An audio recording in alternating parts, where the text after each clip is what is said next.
so that people own their virtual you.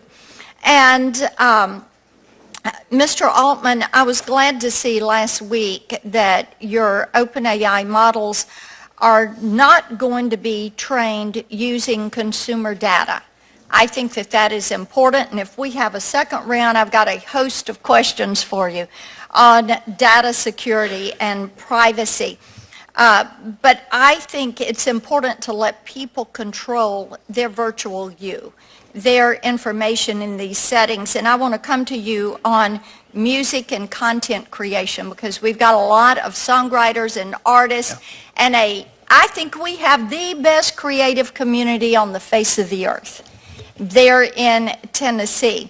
And they should be able to decide if their copyrighted songs and images are going to be used to train these models.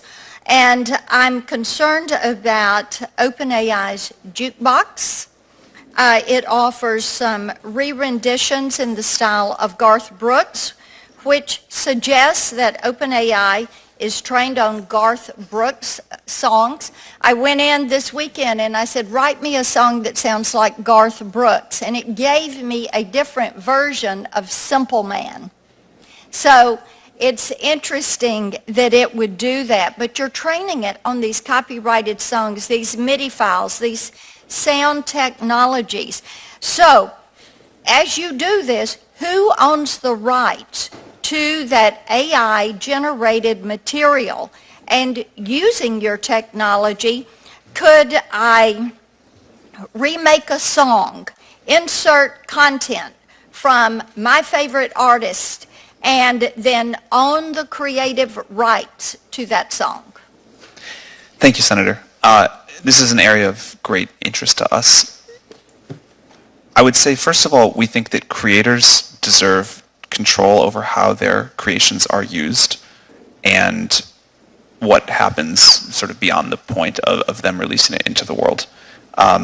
Second, I think that we need to figure out new ways with this new technology that creators can win, succeed, have a vibrant life, and I'm optimistic that this will present it. Then let me ask you this. How do you compensate the artist? That's exactly what I was going to say. Okay. We're working with artists now, visual artists, musicians, to figure out what people want. There's a lot of different opinions, unfortunately, and at some point we'll have to. Let me ask you this. Do you favor something like Sound Exchange that has worked in the area of radio? I'm not familiar with Sound Exchange, I'm sorry. Streaming. Okay. You've got your team behind you. Get back to me on that. That would be a third-party entity. Okay. So let's discuss that. Let me move on. Can you commit, as you've done with consumer data, not to train ChatGPT, OpenAI, Jukebox, or other AI models on artists and songwriters' copyrighted works, or use their voices and their likenesses without first receiving their consent? So first of all, Jukebox is not a product we offer. That was a research release, but it's not, unlike ChatGPT or DALL-E. Yeah, but we've lived through Napster. Yes. But that was something that really cost a lot of artists a lot of money. Oh, I understand. Yeah, for sure. In the digital distribution era.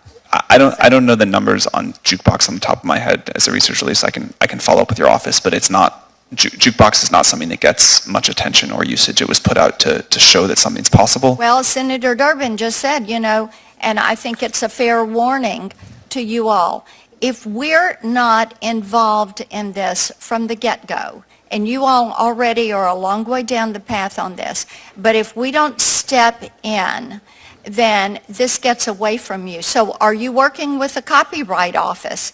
Are you considering protections for content generators and creators in generative AI? Yes, we are absolutely engaged on that. Again, to reiterate my earlier point, we think that content creators, content owners need to benefit from this technology. Exactly what the economic model is, we're still talking to artists and content owners about what they want.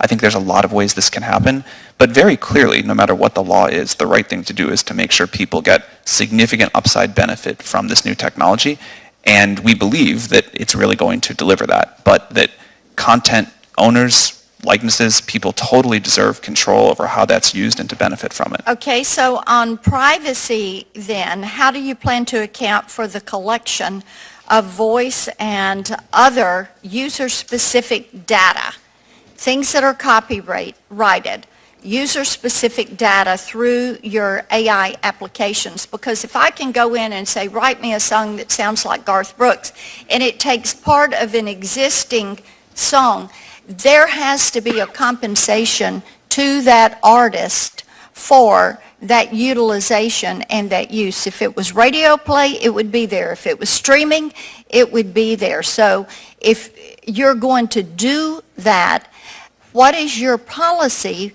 for making certain you're accounting for that and you're protecting that individual's right to privacy and their right to secure that data and that created work? So a few thoughts about this. Number one, we think that people should be able to say, I don't want my personal data trained on. I think that's right. That gets to a national privacy law, which many of us here on the dais are working toward getting something that we can use. Yeah, I think strong privacy. My time's expired. Let Okay. me yield back. Thank you, Mr. Chair.